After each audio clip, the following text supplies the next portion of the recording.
It is said that if every ship the River Tyne ever built returned home at once, there would be no room left for the sea itself. Along this winding 10-mile artery, to and through Newcastle, the sheer mass of timber and iron would be so immense that a person could walk from one bank to the other across the decks of 1,000 ghosts. Among them, a narrow steel streak that once humiliated the entire Royal Navy, and an elegant liner that would one day race through an ice field to answer the world's most famous SOS call. But stand here today on this ground that once shook with the rhythmic deafening thunder of 10,000 hammers, and a skyline where once furnaces glowed a hellish red throughout the night is now quiet, almost too quiet. To the casual observer, it's now just a modern riverside. But if you know where to look, the clues are everywhere. Old dock walls, abandoned slipways. These are the bones of a vanished industrial titan. For centuries, this river launched vessels in numbers almost impossible to imagine, from medieval wooden keels to the ironclads of empire. They left these banks to cross every ocean on Earth. Most of them never returned. The Tyne was never meant to keep what its people built. Its purpose was to scatter its labour across the globe. This river didn't just build ships, it built the modern world. This is Rails and Revolutions. The history that built us. The forces that shaped us.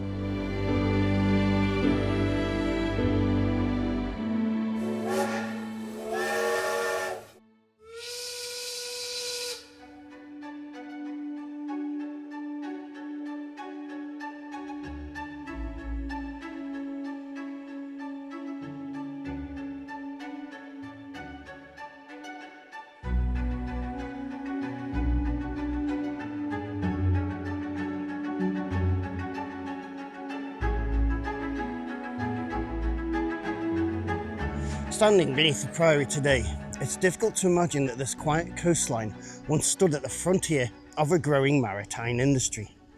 But this industrial titan wasn't born overnight.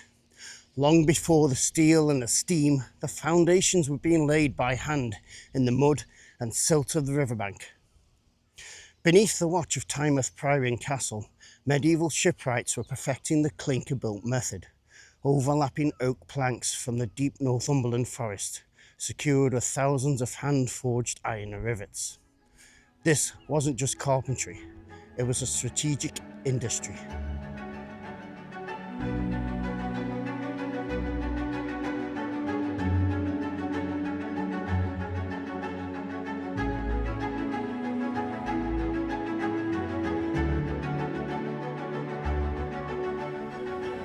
By the 13th century, the Tyne was home to the construction of the Newcastle galley.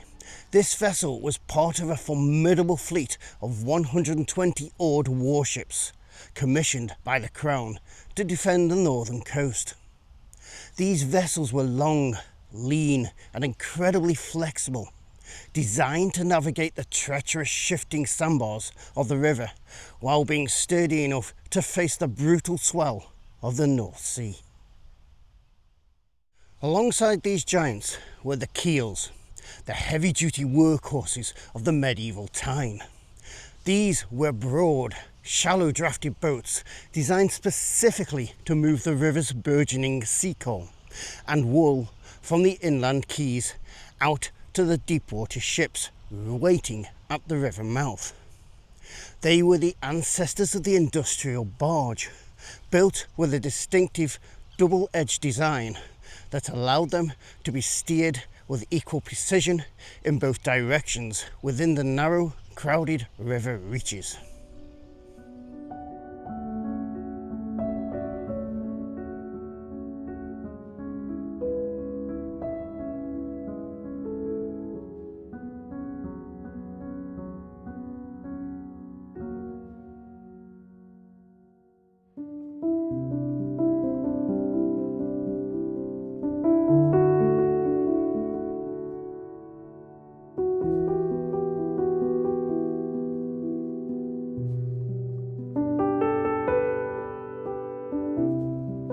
By the 1600s, the river's destiny shifted.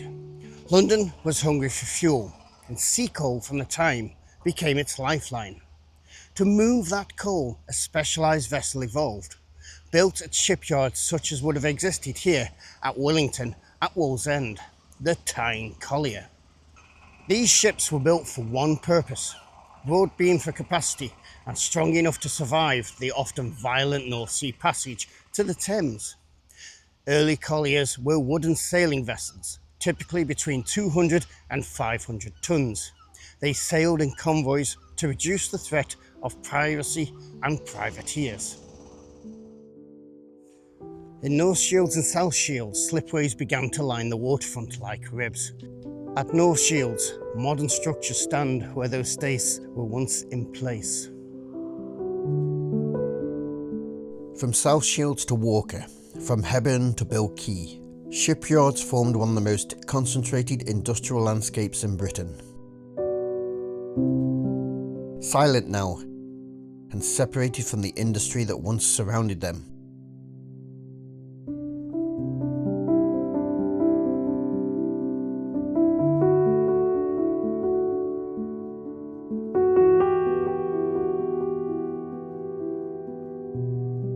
At Howden, Wellington Quay, Walker and Low Walker, small private yards turned out wooden colliers in significant numbers.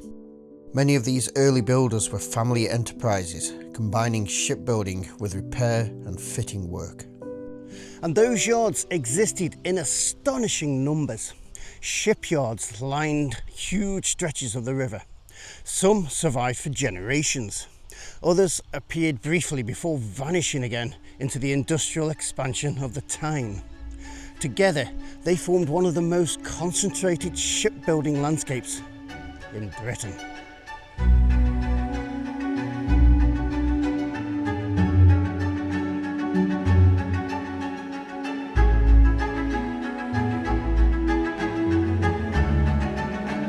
Standing beside the Tyne today here at the site of what was Palmer's Shipbuilders, where in 1852 the world's first iron steam collier, the John Bowes, was built, that scale is almost impossible to process. It's difficult to imagine the entire horizons hidden behind cranes, smoke, gantries and unfinished hulls. Difficult to imagine thousands of men pouring through shipyard gates before dawn. Difficult to imagine the noise. The river today feels vast and open. Back then, it must have felt like a machine. By the 18th century, the Tyne collier trade was one of the most organised shipping systems in Britain. Coal shaped every part of the river.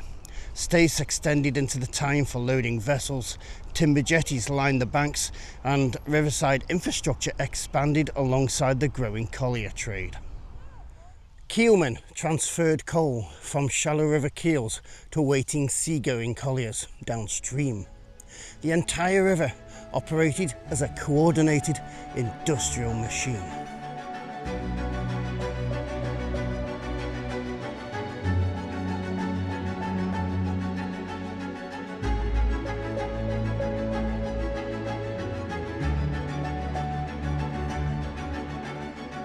The collier trade shaped global marine history in unexpected ways.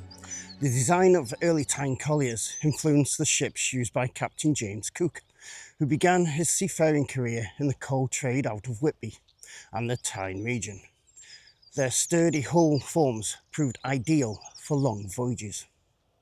As the Industrial Revolution accelerated, colliers grew larger. Steam power began to replace sail in the 19th century. Iron-hulled steam colliers were constructed at expanding yards in Walker, Wallsend and Jarrow. These vessels fed Britain's industrial heartlands and powered the Royal Navy. Coal reshaped the banks and turned the Tyne into an industrial artery. Shipbuilding was no longer secondary to trade, it was central to it.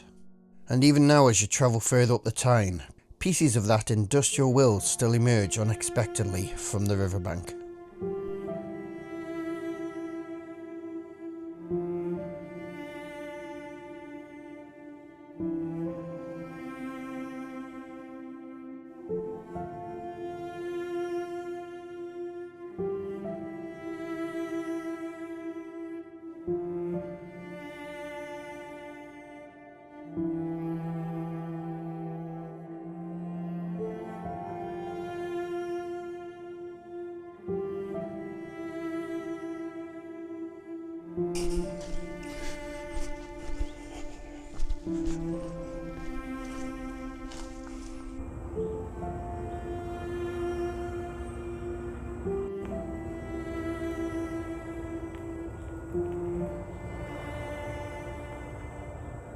At Quay, strange towers still stand beside the water.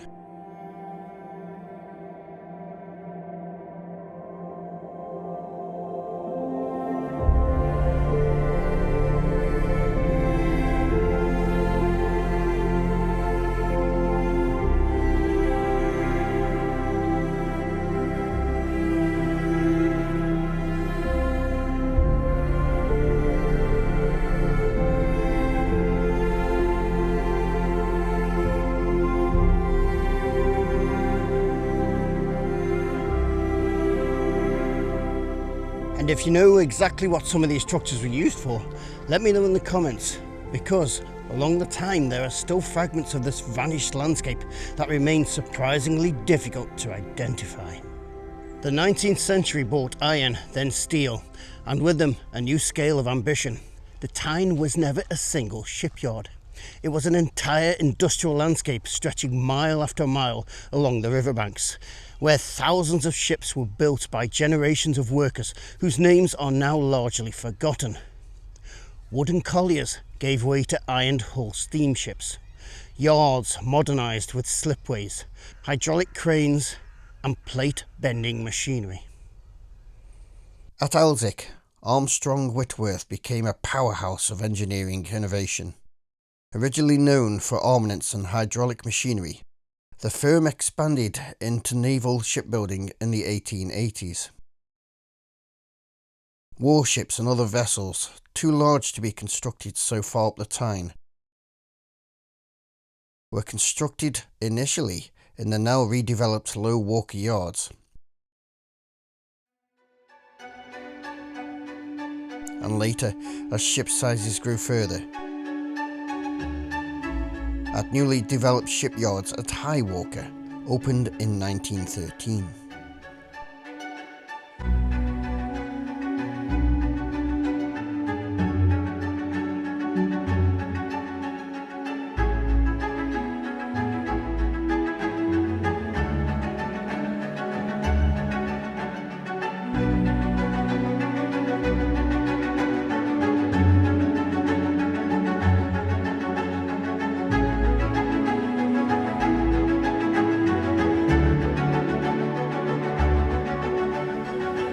This massive site, also now redeveloped, had 10 building berths and 3 outfitting berths.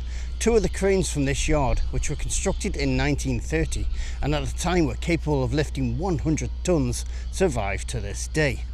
Ships from here were exported to Japan, Italy, Chile and other nations, making the Tyne part of a global naval network. Alongside Armstrong Whitworth were dozens of other major builders. Swan Hunter at Wallsend, Palmer's at Jarrow, Hawthorn Leslie at Hebburn, Smith's Dock at North Shields, and Wood Skinner at Quay.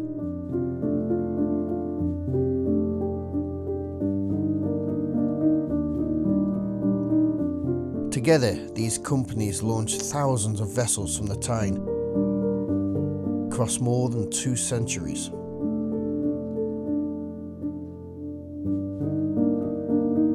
Further downriver, Wigham Richardson built high-quality merchant steamers and naval vessels. In 1894, he launched Turbinia, a vessel that would change naval engineering forever. Powered by Charles Parsons' revolutionary steam turbines, the Turbinia could reach over 34 knots, nearly 3 times the speed of contemporary destroyers. Its slender hull and light construction were designed specifically to harness turbine power efficiently. The Turbinia was famously unveiled at the 1897 Spithead Naval Review, where it dramatically outpaced Royal Navy warships, sailing between the assembled fleet at speed and causing both astonishment and concern. Its performance proved that steam turbines would define the next generation of warships, making coal and iron-based industrial yards on the Tyne central to global naval innovation. The company's Neptune Yard at Walker became one of the pioneering industrial shipyards of the Tyne, among the earliest in the world to embrace large-scale steel shipbuilding. The Tyne was no longer building only colliers and coastal traders. It was producing cruisers, destroyers, liners, tankers and refrigerated cargo ships. By the late 19th century, the river ranked amongst the leading shipbuilding centres in the world, repeatedly producing vessels that changed global industry, warfare, migration and trade. The Turbinia had proved the Tyne could build for world-beating speed. Now the world wanted that speed for luxury. It was a pivot that would take the river's reputation from the battlefield to the Atlantic crossing. Yet each vessel followed the same path, downriver and out to sea. At Wallsend, shipbuilding on the Tyne reached international prominence. Under Swan Hunter, the river produced vessels that captured global attention. In 1906, the RMS Mauretania was launched from this river. Built for Cunard, she represented cutting-edge marine engineering. Powered by Parsons steam turbines, she achieved record-breaking Atlantic crossings and held the blue ribbon for over 2 decades. Wallsend yards also produced tankers, cargo liners, and later naval vessels of increasing complexity. The scale of construction required thousands of skilled workers, platers, riveters, draftsmen, engineers. Built on the Tyne, recognised around the world, Mauretania became a symbol of speed and industrial confidence. The river also produced ships whose names became tied to world events. The RMS Carpathia, built on the Tyne, would later become famous for rescuing survivors from the Titanic disaster. But like every ship before her, she left the river that made her. At Jarrow, Palmer's Shipbuilding and Iron Company grew into one of the most significant yards on the river during the 19th century. It integrated ironworks, engine shops and shipbuilding into a single industrial complex. Palmer's built warships, merchant steamers and colliers in large numbers. At its height, Palmer's operated as an entire industrial ecosystem beside the river, producing not only ships but the iron, engines and infrastructure needed to sustain them. At Hebburn, Hawthorn Leslie and Co. became known for naval construction, building destroyers and other vessels for the Royal Navy and foreign clients. These were not isolated facilities. Entire towns depended on them. Housing, schools, churches and local businesses expanded in response to yard employment. Industrial relations shaped political identity. Trade unions became central to working life. Shipbuilding defined identity. Generations worked in the yards. Apprenticeships began in early teens with young men learning the full spectrum of trades: riveting, planking, engine fitting and draftsmanship.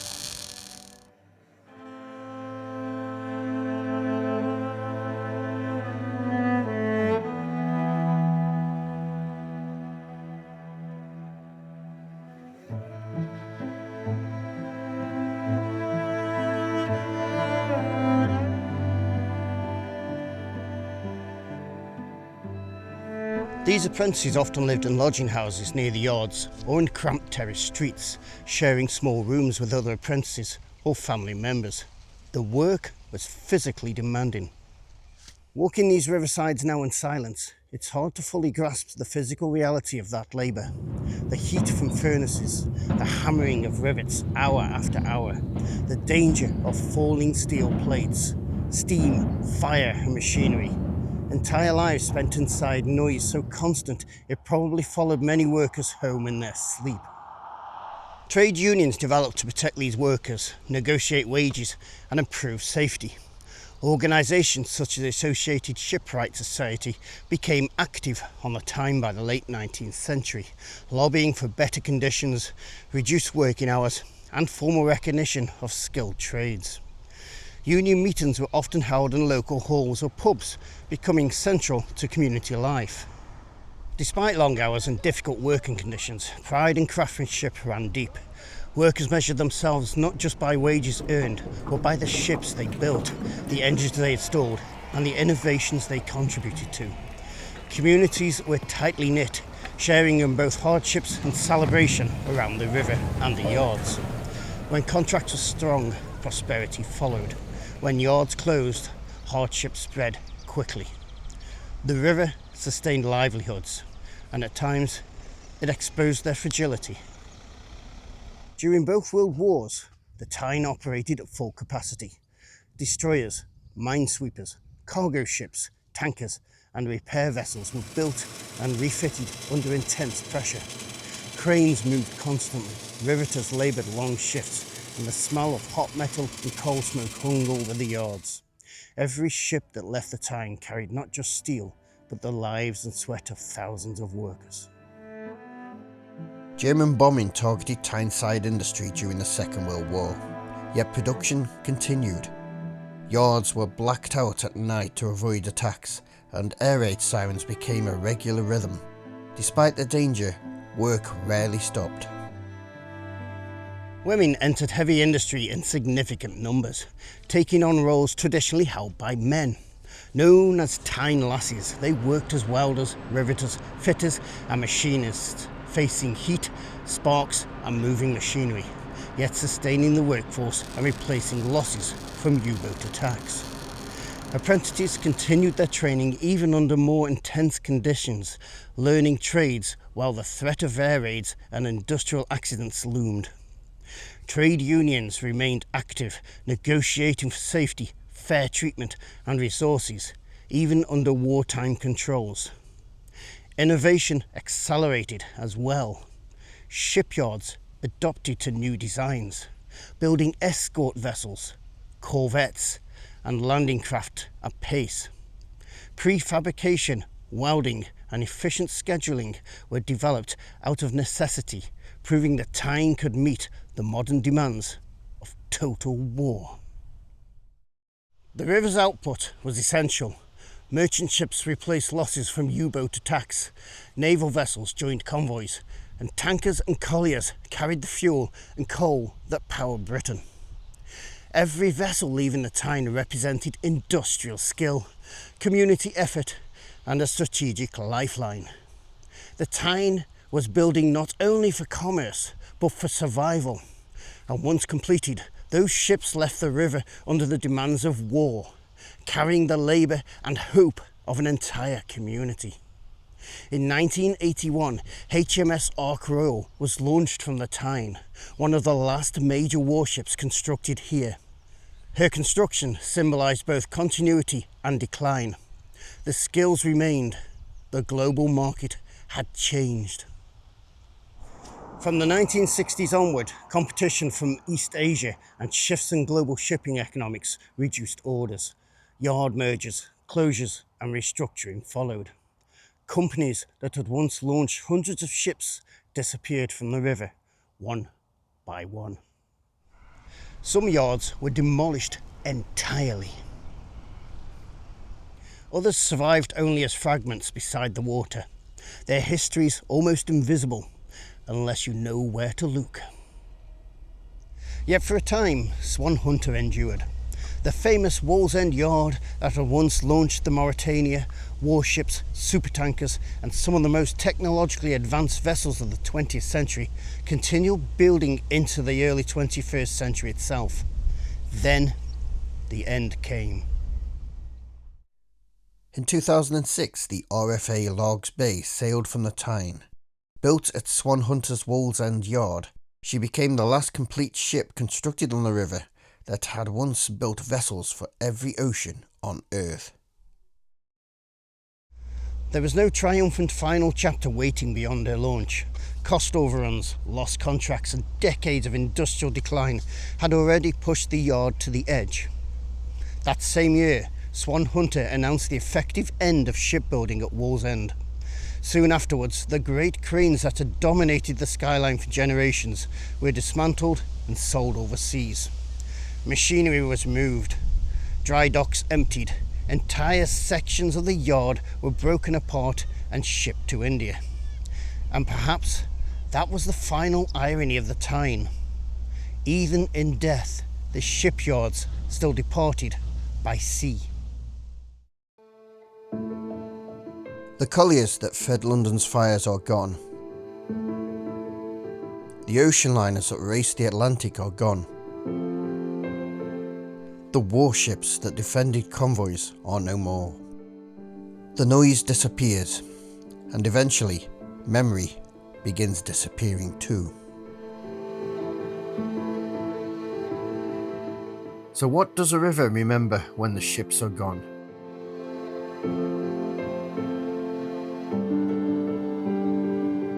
It remembers through what little still survives.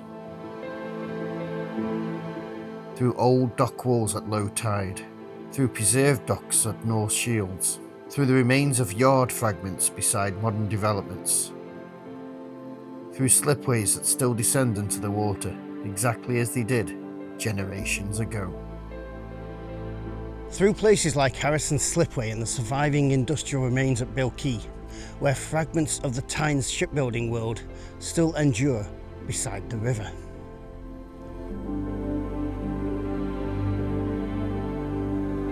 It remembers timber and iron. It remembers coal dust and rivet smoke.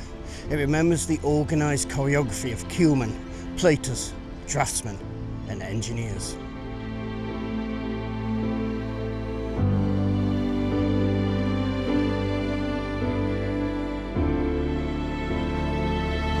The Tyne was never meant to keep what it built. Its purpose was to send it outwards. Every collier that carried coal south powered a capital city. Every liner carried migrants and mail across oceans. Every warship projected influence far beyond these banks.